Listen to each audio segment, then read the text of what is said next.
Hey there, and welcome to my Q&A for April 2026.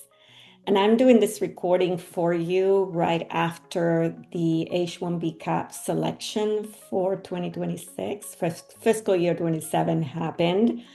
And one of the most recurrent questions that I am getting is what's next?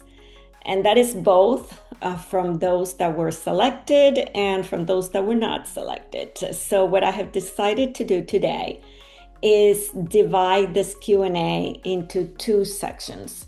The first section, I am going to be talking about what's next for those of you that were selected.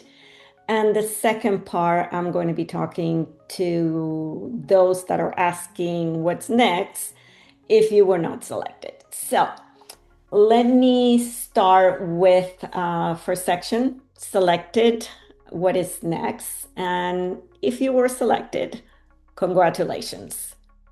It is an important moment, and I know it brings tremendous peace of mind for those that were selected, the candidates, and for your employers. So that is awesome. And we have been working towards this for a while. But I want to be cautious because selection is just a piece of the puzzle. So you're writing, asking what's next. There is next, and that next is basically the execution of this strategy that we have been putting together over the last 3 months. So what do I mean by execution? And as you probably know, if you've been following me or you've been following immigration in general, the processing of H-1B visas and in general immigration is, I want to say, volatile and uncertain and forever changing. So the execution that I'm talking about is basically being strategic as to what we do, when we do it, being patient and being flexible. All of that strategy, patience, flexibility become key components of the execution plan because, again, changes are happening and increases scrutiny, and even more important, changes that will happen that we don't even know about. Another question that I get is what is different this year than last year? And there are quite a few similarities. I mean, continues to be an H-1B, we continue to have to show a specialty occupation. The person has a bachelor's or higher degree that qualifies for the position.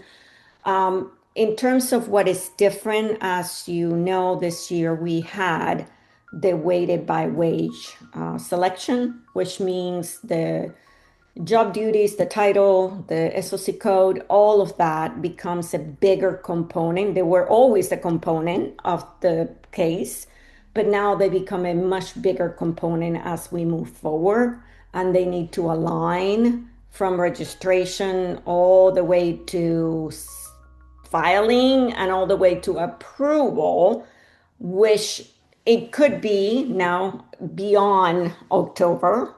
The gap now continues to go all the way to April of next year. So all of that is a huge difference that makes us be even more cautious as to how we proceed forward and the steps that we take. You heard me mention cap gap just a minute ago, and that is another question that I get. Some understand cap gap, others don't. So because I almost want to say about 60 to 70% of the cases that were selected for us, and it's a significant part of the candidates, the clients that we represent, do fall into that category that qualifies for cap gap. And just to give you a very general description of that or explanation, a cap gap, what it means is literally bridges a gap between the end of the current status, which typically is an F1 OPT or S1 STEM that may end, say, in July or, yeah, typically June or July. And if it wasn't for the cap gap, there would be a gap in a status until October or whenever the petition was approved, if it was approved in December. So the cap gap bridges that status and allows for legal presence and work authorization during that period. Because this is such a big component of the process, next month in May, I will be dedicating a significant portion of the resources and the information that you receive from us to cap gap. So please mark that down. If this is helpful to you, the resources that we're putting out are helpful for you, be on the lookout for cap gap information next month. For now, what I do have for you, if you were selected, is a resource, selected now what. Again, we put a lot of effort into designing visually appealing, practical, simple resources that consolidate a huge amount of data into one page that you can look at it, and either you may be reading something online, you may be hearing me talk about things, and because you don't have anything in writing or something to follow, sometimes that is difficult to understand. So this is why we're creating these resources for you. So please download it. You will have a QR code on the screen. And that is, again, selected now what, and it will follow or give you a general guidance as to what needs to happen and what will happen. And again, it will make more sense if you're new to this process to understand what I'm saying, what you may be reading or hearing, okay? So congratulations, looking forward to working with you on the next step of this process. Another thing to remember very clearly is the timeline for filing for those selected is now until June, the end of June. For most of, something else that I've been asked is what was the selection rate? And USCIS has not released any information on the selection data yet. All we know is there were 85,000 plus registrations. That is why we went into a lottery. But how many were selected, how many were registered, the breakdown of bachelor's versus master's, the breakdown based on wage level, none of that has been released. What I can tell you from our own data and some of the attorneys that my colleagues, is that we saw an about 50% selection, at least ours was around 52, 53. And we also saw a span of wages being selected. So we had wage 1s and 2s and 3s and 4.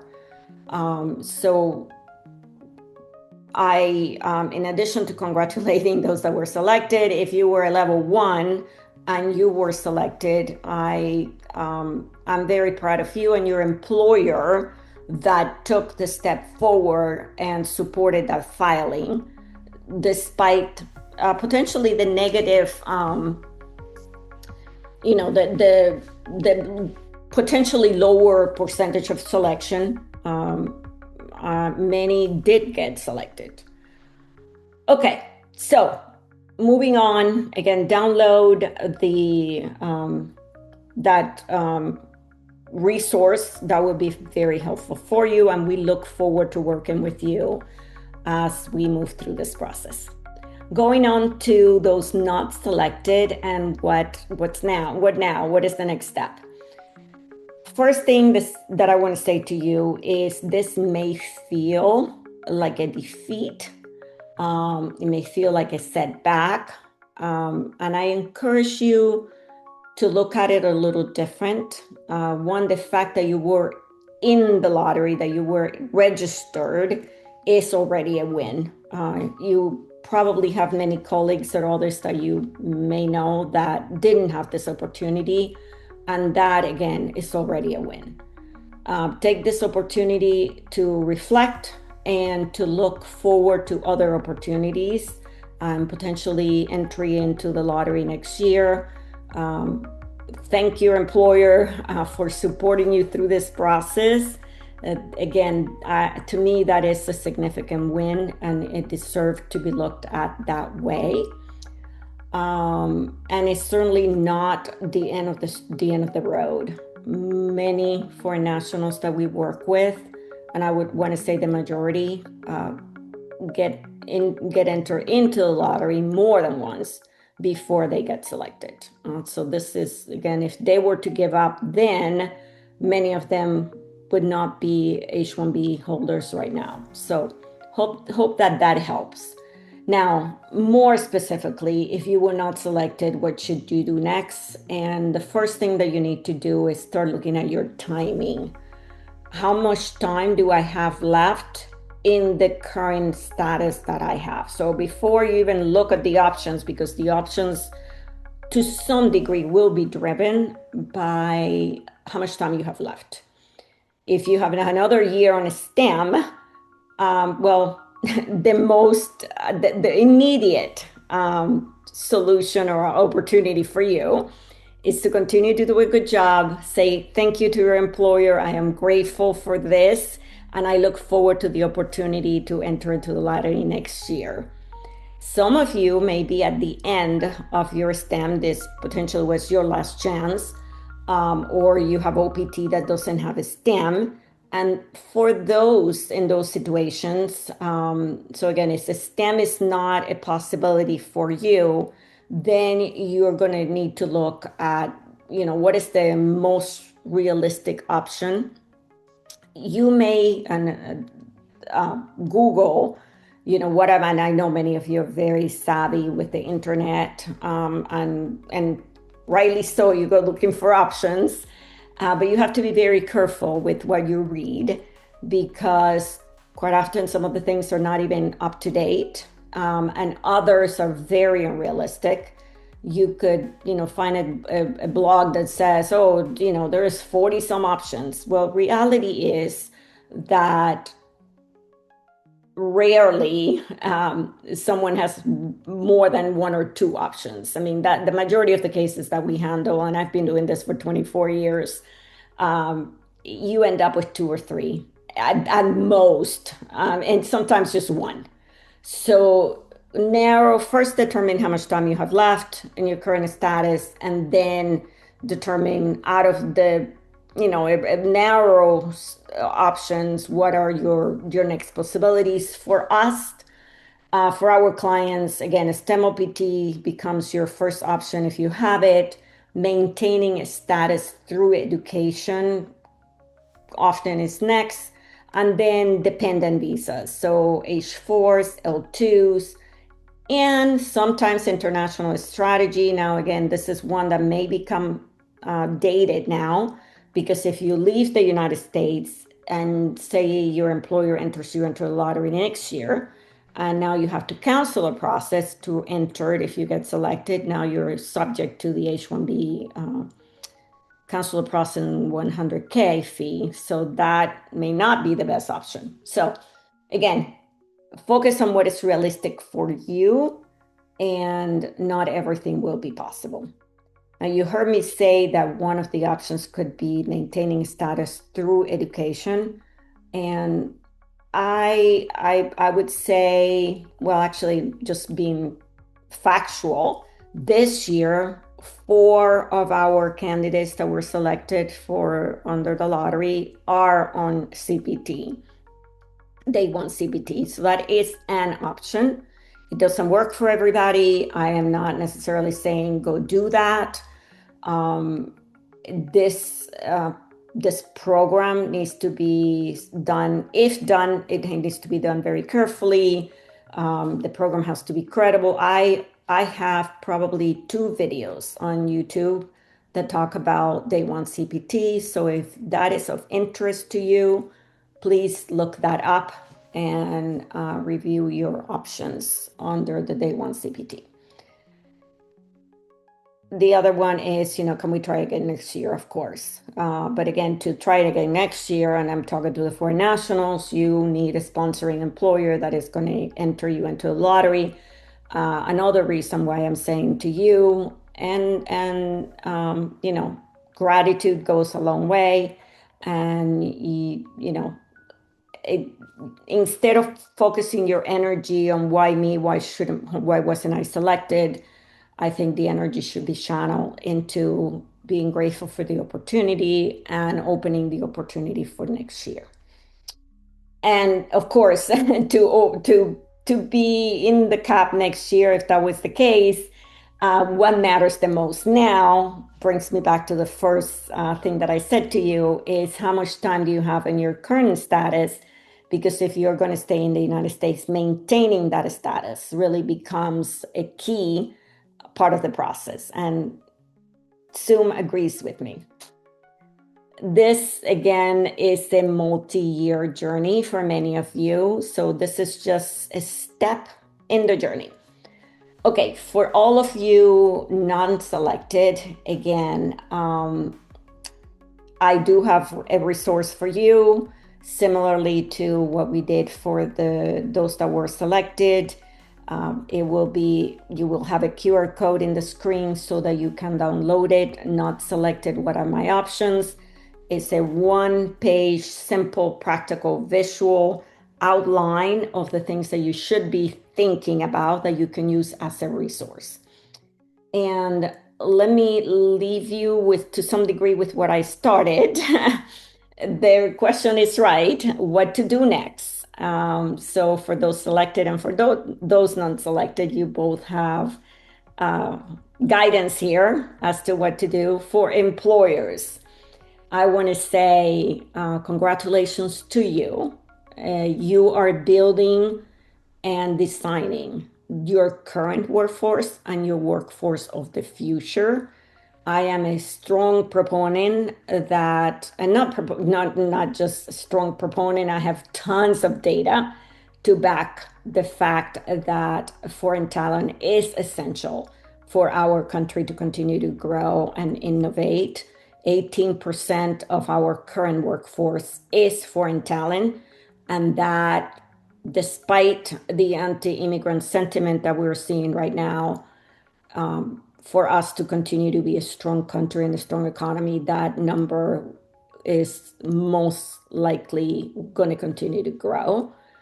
So again, you are leading the way for the future.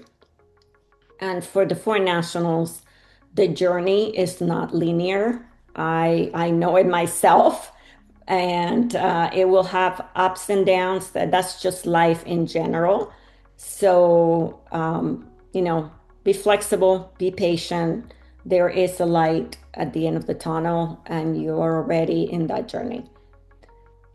Leave you with a strategy, patience, and flexibility. Those are key components of this journey.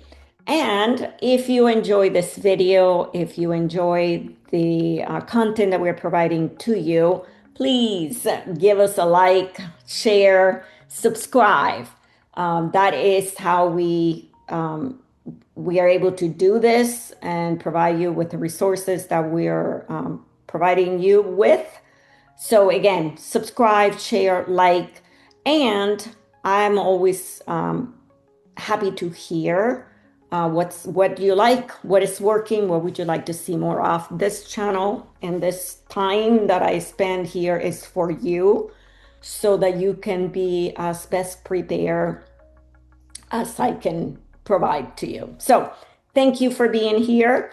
I look forward to staying in touch and helping you along a path of a beautiful and transformational and successful journey. Take care. Bye-bye.